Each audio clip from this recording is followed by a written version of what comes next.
Welcome back, everybody. My name's Connor. I'm head of sales at Paragon Sales Solutions. And today we're going to be going over some tips to being a good or a great salesman even. Hopefully I'm in a position of authority to say that to you guys. If I've ever sold to you, please let me know I'm awful. But yeah, let's dive straight into it. Obviously, don't forget to subscribe, like, comment if you found anything in the video helpful. And yeah, let's get straight into the tips. So in the dynamic world of sales, mastering the art of persuasion and building meaningful connections is essential for success. Whether you're selling products, services, ideas even, being a great salesman requires a combination of skills, strategies and mindsets. In this video, we're going to be exploring some essential tips to make sure you know what to do to become a great salesperson. Number one, know your product inside and out. One of the most fundamental aspects of being a great salesperson is understanding what it is you're selling. How are you going to convince someone to buy your product, service, idea if you don't know what it is? Take time to thoroughly understand the features, the benefits, the applications, and the value proposition of your offering, and anticipate potential objections. You don't want to be thrown off for the first time someone says anything negative to you, like, "Hey, I don't know if I'm going to need this."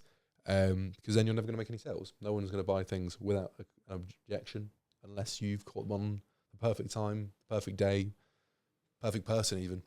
But not many of them are around. So your deep understanding of the product and your enthusiasm for the product will insist trust as well and credibility in what you're saying, and customers making them more likely to buy from you. Point number 2 is listen more and talk less.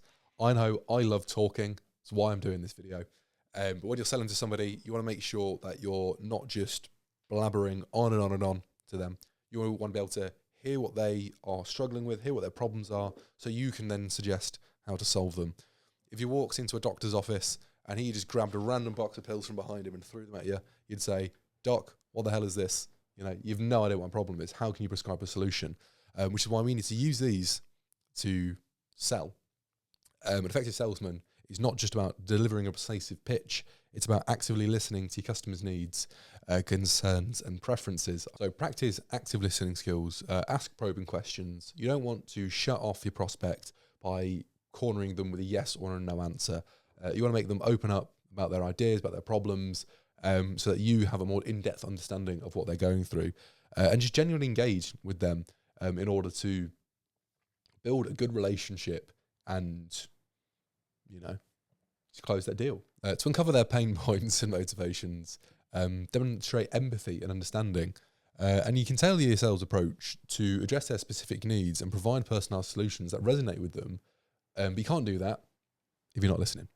So point number 3 is building trust and rapport with your potential clients.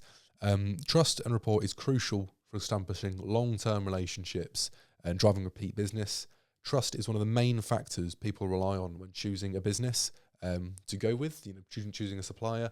If you look at Amazon, for example, great example, if you look at everything on Amazon that has hundreds of reviews, 5 stars, maybe 2 or 3 with 1-star reviews. More often than not, people are obviously going to choose the 5 stars.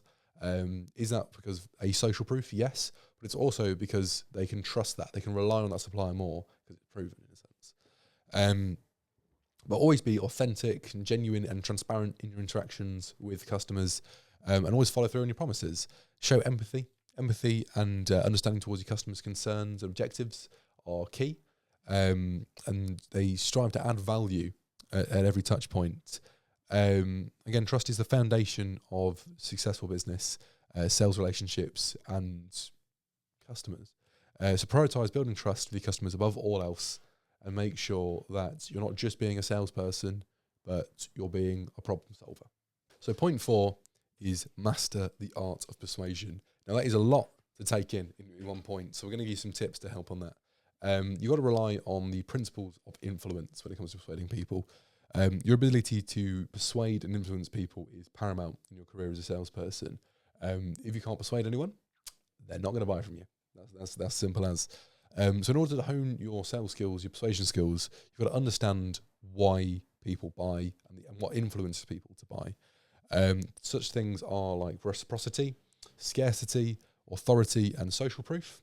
if you come back to that Amazon example, not only does sort of high ratings build trust in the service or the product, but it also shows social proof that it's worked. If other people are doing things, you want to do them too. Scarcity, if something is scarce, there's not much of it, then obviously it must be in high demand, or it's valuable. People like valuable things, like diamonds, for example. And authority and reciprocity. So authority is, for example, if I'm sitting here, I'm speaking to you, I'm teaching you how to be a good salesperson, you'd think I must be a good salesperson myself. Or if I'm speaking as a point of authority, I might say, hey, look, Tom, you've got a problem. I know exactly how to fix it. And you'd be an authoritative figure in that situation. People respect authority, so more likely to buy. Last one, reciprocity. If I scratch your back, you'll scratch mine. So if I do something nice for you, you're more likely to buy from me. So if I buy from you, you buy from me. Not always the case, but can be. It's also important to use emotions when selling. Even when in a business, emotions can drive decisions. You've got to use storytelling, compelling narratives, vivid imagery to invoke emotions in the people you're speaking to. And create memorable experiences for your customers. Practicing effective communication techniques can help with this, such as mirroring, matching, establish rapport. What it means is if I sell in a certain way, if someone buys in a certain way, I want to match how they buy to how I sell. You don't want to be talking sort of pure emotions to someone who only cares about numbers, and you don't want to be talking numbers to someone who only cares about emotions. So then you can kind of connect with them on a bit of a deeper level to kind of push that in the right direction. So point 5, you've got to be resilient and persistent. Sales can be challenging. It can be a really, really demanding profession, requiring resilience, persistence, commitment, and able to determine success. Embrace rejection as a natural part of sales. You will always get a no, regardless of how good you are.